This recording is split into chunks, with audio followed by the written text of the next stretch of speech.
Hello दोस्तों, कैसे आप लोग? उम्मीद करते अच्छे हैं। देखिए, ज्ञान बिंदु का भी बिहार दरोगा फुल प्रैक्टिस सेट क्लास में हुआ है, उसी का आज हम ये सेट देखने वाले हैं। अगर आप चैनल पे पहली बार आएंगे तो प्लीज़ चैनल को सब्सक्राइब कीजिएगा। वीडियो अच्छा लगे तो लाइक ज़रूर कीजिएगा।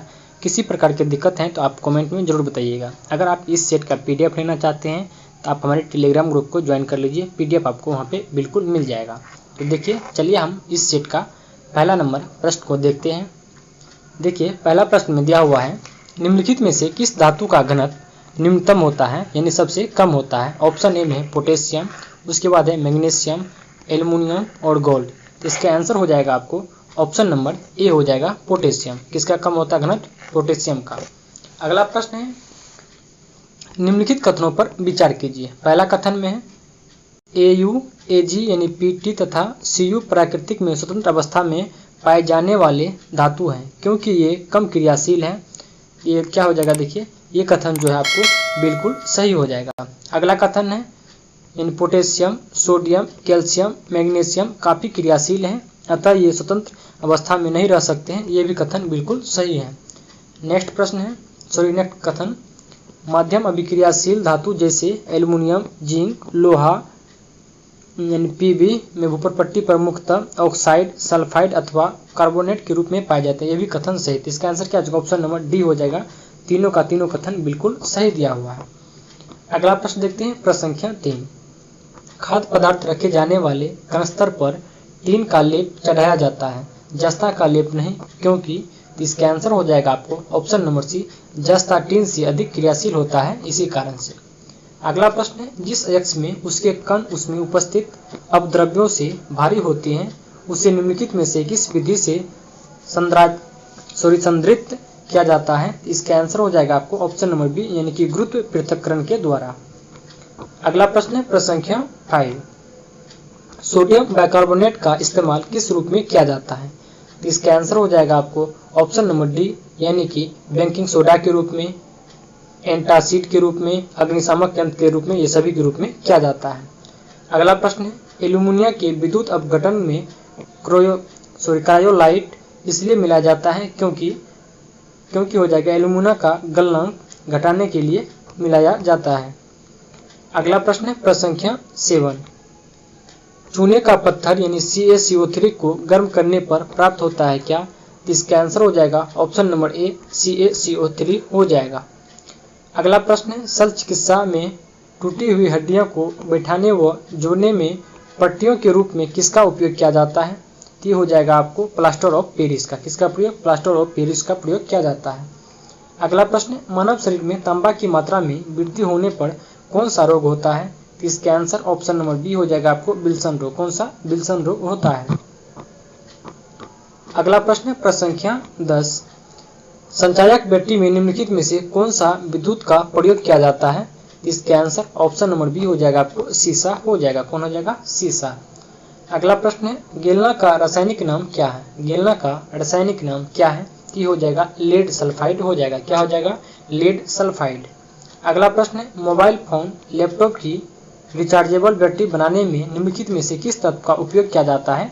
इसका आंसर ऑप्शन नंबर सी हो जाएगा आपको लिथियम का। किसका प्रयोग किया जाता है? तो लिथियम का प्रयोग किए जाते हैं। अगला प्रश्न है, किसी वस्तु का छोटा तथा आभासी प्रतिबिंब किस दर्पण में बनता है? इसका आंसर हो जाएगा आपको ऑप्शन नंबर डी, उत्तल दर्पण के द्वारा। अगला प्रश्न, कैमरे का जो काम डायफ्राम करता है आंख में वही काम कौन करता है? ये हो जाएगा आपको पुतली करता है। कौन करता है? तो पुतली करता है। नेक्स्ट प्रश्न है, आवर्धक लेंस का वास्तव में क्या होता है? इसका आंसर हो जाएगा आपको ऑप्शन नंबर सी, यानी आवर्धक लेंस जो है वास्तव में एक उत्तल लेंस होते हैं। नेक्स्ट प्रश्न, प्रश्न संख्या 16। आंख के किस भाग द्वारा आंख में प्रवेश करने वाले प्रकाश की मात्रा नियंत्रित होती है? इसका आंसर हो जाएगा ऑप्शन नंबर सी, आइरिस के द्वारा। किसके द्वारा? आइरिस के द्वारा होते हैं। अगला प्रश्न है, बुढ़ापे में दूरदृष्टता वह खराबी होता है जिसमें लेंस क्या होता है? ये हो जाएगा जिसमें लेंस जो है अपनी प्रत्यक्षता को खो देता है।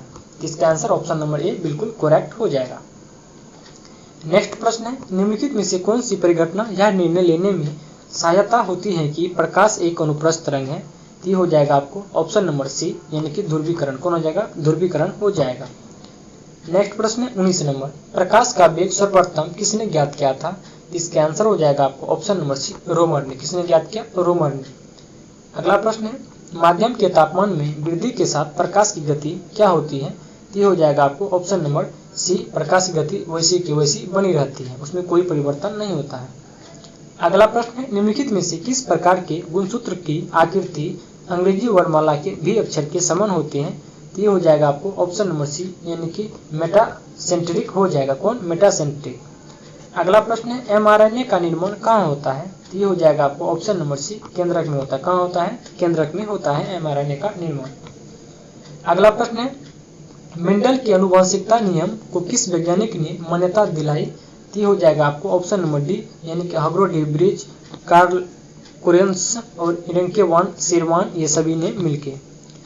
अगला प्रश्न है प्रश्न संख्या 24 में देखिए प्रश्न दिया हुआ है, मेंडल का कौन सा नियम एक संकर क्रॉस पर आधारित नहीं है?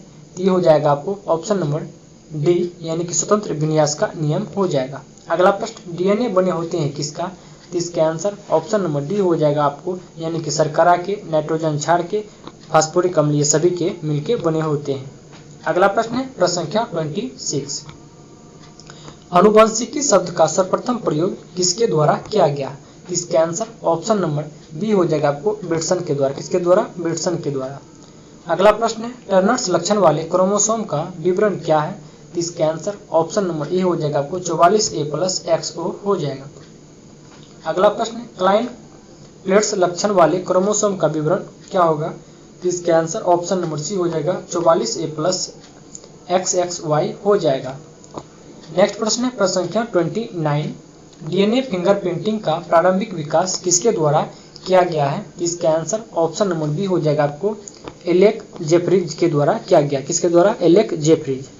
अगला प्रश्न, निम्नलिखित में से कौन सा एक डार्विन के प्राकृतिक चयन सिद्धांत में नहीं है? इसका आंसर ऑप्शन नंबर सी हो जाएगा आपको, यानी कि अंगों का उपयोग और अनुपयोग। अगला प्रश्न है, द ओरिजिन ऑफ लाइफ पुस्तक के लेखक कौन है? तो इसका आंसर ऑप्शन नंबर डी हो जाएगा आपको, ओपेरिन हो जाएगा। कौन हो जाएगा? ओपेरिन। अगला प्रश्न देखते हैं प्रश्न संख्या 32, भोजन एवं आवास के लिए जंतु आपस में किस प्रकार का संघर्ष होता है? तो इसका आंसर हो जाएगा ऑप्शन नंबर डी, यानी कि अंतरजातीय, पर्यावरणीय एवं अंतरजातीय और अंतरजातीय और पर्यावरणीय, ये सभी हो जाएंगे। अगला है, विकास का कच्चा माल किसे माना जाता है? तो इसका आंसर हो जाएगा आपको ऑप्शन नंबर ए, यानी कि विभिन्नताओं। किसे? विभिन्नताओं को। अगला प्रश्न है, डीएनए अनुक्रम के तुलनात्मक अध्ययन द्वारा किसी जीव के पूर्वजों की खोज को क्या कहलाता है? इसका आंसर ऑप्शन नंबर बी हो जाएगा आपको, आणविक जातिवृत्त कहलाते हैं। क्या कहलाते हैं? आणविक जातिवृत्त। अगला प्रश्न है प्रश्न संख्या 35, जीवन की उत्पत्ति किस महाकल्प में हुआ है? इसका आंसर ऑप्शन नंबर ए हो जाएगा आपको, प्रीकैम्बियन में। किसमें? प्रीकैम्बियन। अगला प्रश्न है, प्रागैतिहासिक मानव जिसने सबसे पहले संभवतः रहने के लिए झोपड़ियां बनाना था, मुर्दों को दमक्रिया के साथ दफनाना प्रारंभ किया था, वो कौन था? ये हो जाएगा इसका आंसर ऑप्शन नंबर ए हो जाएगा आपको, नियंडरथल हो जाएगा। कौन हो जाएगा? नियंडरथल। अगला प्रश्न है, प्रथम गवर्नर जनरल कौन था जिस पर महाभियोग लॉर्ड नॉर्थ ने लगाया था? तो इसका आंसर हो जाएगा आपको option number D, Warren Hastings. किसने? Warren Hastings. अगला प्रश्न है प्रश्न संख्या 38, इसमें देखिए सूची फर्स्ट को सूची सेकंड के साथ बोल रहा है, सुमेलित कीजिए। सूची फर्स्ट में दिया हुआ गवर्नर और सूची सेकंड में उसका कार्यकाल दिया हुआ है। तो देखिए क्या हो जाएगा इसका, सबसे पहले है लॉर्ड कर्जन। लॉर्ड कर्जन का कार्यकाल कब से हो जाएगा? तो 1899 से हो जाएगा 1905। उसके बाद देखिए लॉर्ड हार्डिंग, इसका कार्यकाल कब होगा? 1910 से 1916 हो जाएगा। उसके बाद देखिए लॉर्ड जेम्स फोर्ड, इसका कार्यकाल 1916 से लेकर आपको 1921 होगा। उसके बाद लॉर्ड इरविन है, इसका कार्यकाल आपको 1926 से 1931 हो जाएगा। इसका आंसर क्या आ जाएगा? ऑप्शन नंबर 1 हो जाएगा, यानी ए 1 2 3 4 बिल्कुल करेक्ट हो जाएगा। अगला प्रश्न देखते हैं प्रश्न संख्या 39 में देखिए प्रश्न दिया हुआ है, भारतीय प्रेस का मुक्तिदाता किसे कहा जाता है? इसका आंसर ऑप्शन नंबर ए हो जाएगा आपको, चार्ल्स मैककॉ को कहा जाता है। अगला प्रश्न है प्रश्न संख्या 40, किसने कहा था कि भारत को तलवार के बल पर जीता गया है तथा भारत की रक्षा तलवार के बल पर ही किया जा सकती है? ये बात किसने कहा था? ये हो जाएगा आपको, ये कहा था लॉर्ड एल्गिन द्वितीय ने। अगला प्रश्न है, भारत में न्यायिक संगठन की स्थापना किसने की? इसका आंसर ऑप्शन नंबर बी हो जाएगा आपको, लॉर्ड कॉर्नवालिस ने। किसने किया? Lord Cornwallis. अगला प्रश्न है 42 नंबर, तृतीय आंग्ल मराठा युद्ध संबंधित है किससे? इसका आंसर ऑप्शन नंबर सी हो जाएगा आपको, लॉर्ड हेस्टिंग्स से संबंधित है। अगला प्रश्न है, तथाकथित कुशासन के आधार पर किस गवर्नर जनरल ने मैसूर राज्य के प्रशासन को ले लिया था? इसका आंसर ऑप्शन नंबर सी हो जाएगा आपको, लॉर्ड विलियम बेंटिंग। किसने? Lord William Bentinck.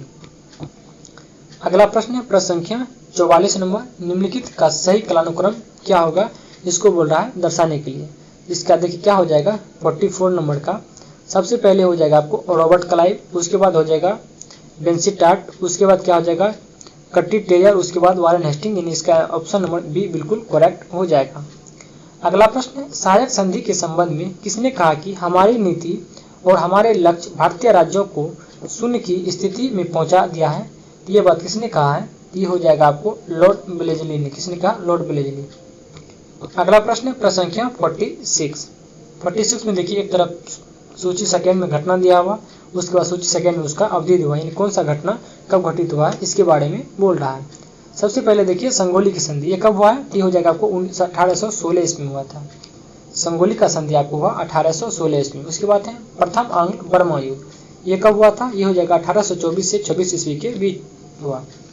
अगला प्रश्न, द्वितीय आंग्ल बर्मा युद्ध ये कब हुआ? ये हो जाएगा 1852 में हुआ। उसके बाद तृतीय आंग्ल बर्मा युद्ध कब हुआ था? ये हो जाएगा 1855 से 1886 तक चला। इसका आंसर ऑप्शन नंबर ए बिल्कुल करेक्ट हो जाएगा।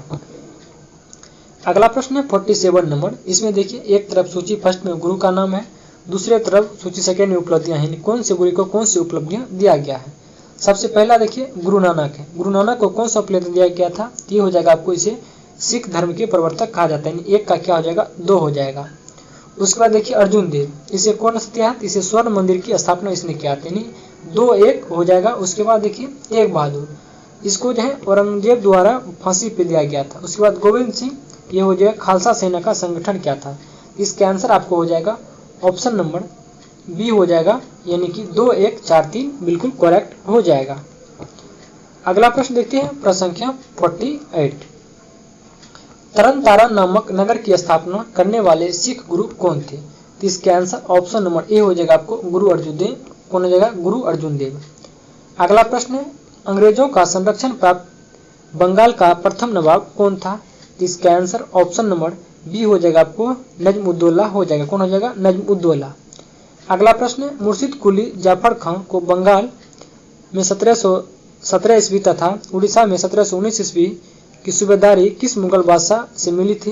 तो इसका आंसर ऑप्शन नंबर सी हो जाएगा आपको, फर्रुख सियर ने। किसने? फर्रुख सियर ने। देखिए इसके बाद जो है 50 क्वेश्चन हम अगले वीडियो में रखेंगे। अगर वीडियो आपको पसंद आएंगे तो प्लीज़ आप लोग वीडियो को लाइक जरूर कीजिएगा और अपने दोस्तों को शेयर कीजिएगा। पीडीएफ के लिए आप हमारे टेलीग्राम को ज्वाइन कर लीजिए, पीडीएफ वहाँ पे मिल जाएगा। तब तक के लिए धन्यवाद।